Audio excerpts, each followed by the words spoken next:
নমস্কার বন্ধুরা, সবাইকে স্বাগত আমার নতুন একটি ভিডিওতে। এই ভিডিওতে আমি তোমাদের ক্লাস 12 যে কালকে তোমাদের বাংলা পরীক্ষা রয়েছে, তো কালকে বাংলা পরীক্ষার জন্য তোমাদের বাংলা সাহিত্য থেকে তোমাদের কী পড়তে হবে তোমাদের অবশ্যই। তো এই ভিডিওতে আমি তোমাদের একটা সাজেশন নিয়ে এসেছি। তো তোমরা অবশ্যই ভিডিওটা খুব ভালোভাবে দেখবে। তোমাদের সাজেশনটা দিতে একটু লেট হয়েছে, কারণ টিউশনি ছিল, তো এর জন্য একটু লেট হয়েছে, তো ক্ষমা প্রার্থী। তো তোমরা অবশ্যই ভিডিওটা খুব ভালোভাবে দেখবে। যদি চ্যানেল নতুন হয়ে থাকো চ্যানেলটাকে অবশ্যই সাবস্ক্রাইব করে দিও এবং ভিডিওটাকে অবশ্যই লাইক দিয়ে দেখবে, ঠিক আছে? তো লাইক দিলে দেখো অনেক সময় আনন্দ হয়, ঠিক আছে? তো দিয়ে দেবে অবশ্যই। তো এখন দেরি না করে ভিডিওটা আমরা শুরু করি। এখন দেখো তোমাদের বাংলা সাহিত্যের থেকে তোমাদের কোন কোন কোয়েশ্চেনগুলি শিখতে হবে। তো প্রথম যে কোয়েশ্চেন তোমাদের থাকছে, এটা হচ্ছে বাংলা গদ্যের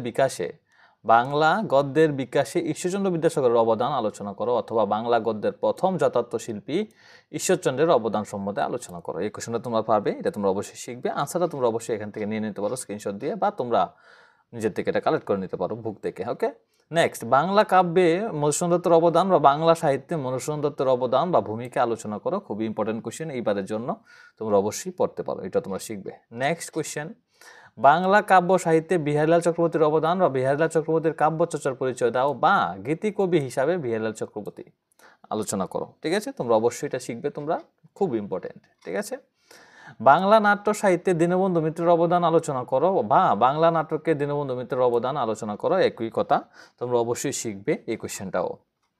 নেক্সট, মনে রাখবে তোমাদের 4টা কোয়েশ্চেন আসবে, 4টা থেকে তোমাদের যে কোনো 2টা লিখতে হবে। ঠিক আছে, তো এখানেও কোয়েশ্চেনে থাকবে মোটামুটি 5টা কি 6টা। বাংলা নাটকে মধুসূদন দত্তের অবদান আলোচনা করো। এই কোয়েশ্চেনগুলি তোমাদের অবশ্যই শিখা থাকা দরকার আর কি। ঠিক আছে, কারণ কোয়েশ্চেন কিন্তু আরও অনেক রয়েছে, আমি দিইনি এই কোয়েশ্চেনগুলি, কিন্তু এইগুলি কোয়েশ্চেন তোমাদের যদি শিখো, আশা করি তোমাদের এখান থেকে একটা পরীক্ষায় 2টা পরীক্ষায় অবশ্যই আসতে পারে।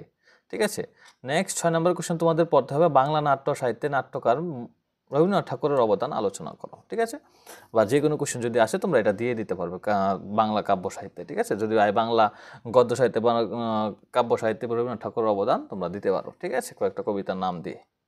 তারপর দেখো তোমাদের বাংলা কাব্য সাহিত্যে কাজী নজরুল ইসলামের অবদান খুবই ইম্পর্টেন্ট এবারের জন্য, তোমরা অবশ্যই শিখবে। ঠিক আছে, নেক্সট তোমাদের ধ্বনিতত্ত্ব থাকছে। তো ধ্বনিতত্ত্ব তোমাদের শিখতে হবে, স্বরভক্তি বা বিপ্রকর্ষ শিখতে হবে। নেক্সট, অবিশ্রুতি কি বা কাকে বলে এর উদাহরণ দাও, তোমাদের এখান থেকে শিখবে এটা। নাসিকি ভবন কাকে বলে উদাহরণ দাও, তোমরা এখান থেকে শিখবে। ধ্বনিলুপ কাকে বলে উদাহরণ দাও, এখান থেকে শিখবে। মনে রাখবে তোমাদের যে তোমাদের রয়েছে ধ্বনিতত্ত্ব, তোমাদের 3টা আসবে, মানে 3-এর মান করে 3 × 9 হয়। ঠিক আছে, মনে রাখবে খুবই ইম্পর্টেন্ট একটা নাম্বার। স্বরাগম কাকে বলে উদাহরণ দাও, স্বরসঙ্গতি কাকে বলে উদাহরণ দাও, খুবই ইম্পর্টেন্ট। ঠিক আছে, নেক্সট তোমাদের ছন্দ শিখতে হবে।